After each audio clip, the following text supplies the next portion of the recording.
Peace. Baumgartens again here, Mark at Baumgartens. I'm going to discuss a little more about the wheres and whys and how fors of electrical wiring repairs. Kind of showing you a box of goodies here. You got to have a lot of stock invested in the right kind of connectors and stuff like that. You also have to have the correct crimping tools to produce these factory crimps. These are a very special set of factory crimping tools. There's 3 different sizes on there, and each one of them specific to a specific connector size. That produces a mechanical factory crimp, which duplicates what the factory does. It's very important to have this kind of stuff to do this work. You have to have insulated connectors, which are just for grins. I mean, this is what you would be looking at as considered an insulated. This is an insulated connector here, and this actually has a heat shrink insulation connector on it, so it's a crimp. It's not a solder, but it's a crimp connection, and it has heat shrink. So that's another type. This one here is really small. It's a real tiny, very small mechanical crimp. Can be soldered as well. I use those a lot.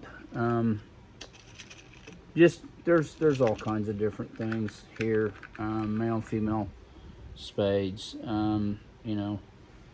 The purist, you want to use you tend to use the brass, and you tend to use the non-insulated connectors, mechanical connectors, because that's of course what Volkswagen uses. I was going to see if I couldn't find that one I just cut off. I'm in the process of repairing a couple of wires right here. I'm going to do these here pretty quick.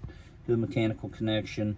This actually goes on the turn signal flasher assembly. One of the edges of the connector was broke off. That happens. It's just something to do with how old these things get. We're going to make those repairs. I got a couple other small repairs behind the dash we're going to do too. So anyway, again, correct mechanical crimping pliers. Of course, really good set of clines, very sharp clines that you can use to cut the wire with. These are really not, these are important. This is basically a zip tie setter. It'll reach in and tighten the zip tie. You can adjust the tension of how tight you want the zip ties to as well. It's something else that's can really make make or break a wiring job as well. Makes it a lot easier to get it done faster. And I absolutely hate when people will cut a zip tie off with these and leave it sticking up, and then the next guy gets in there and just gets his knuckles absolutely cut all to pieces. It's not cool. So I don't like doing that. That's just a sign of professionalism on my part. That's the way I look at it. Here's the old mechanical crimp connector, factory crimp connector. If you see one of the edges, it's supposed to be rounded on both sides. It's missing. It's gone. Just age, where we're going to replace some of those.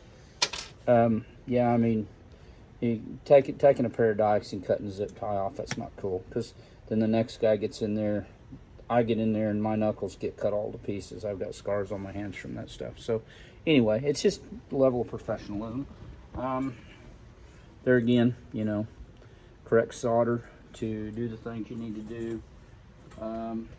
Sometimes a small set of needle nose, precision needle nose, actually help plug and unplug things that you can't get your fingers down to. It's very good thing to do as well. Again, having the correct equipment. This is a very expensive temperature controlled soldering iron, and it's designed for very intricate electronic circuits, so it's more than capable of doing what we're doing here today. So anyway, FYI, that's another little tidbit.